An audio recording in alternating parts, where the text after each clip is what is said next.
Hi guys, in this video I'm going to show you how to install Notion Web Clipper so that you can use it to quickly save web pages into your Notion.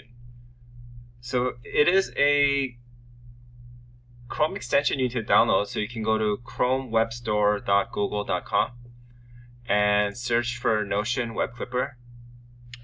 Once you have it, there are a few different extensions, and the official one is Notion.so, this one with a 3.3 rating right now.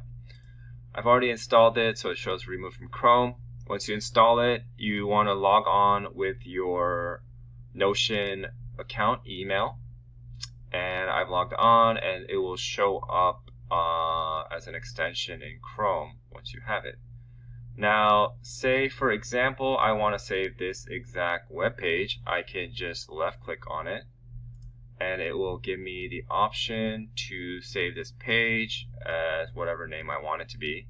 And I can change where I want to save it. I can create a new database, but we'll just do links for now, my links for now, and save it as such. And once you do it, you can open in Notion, and it will show up in private as under my links as this link, and I can click on it, and this is what it looks like. So it captured the photo, but it also has the website link, so I can click on and check it whenever. So hope that helps. Thank you.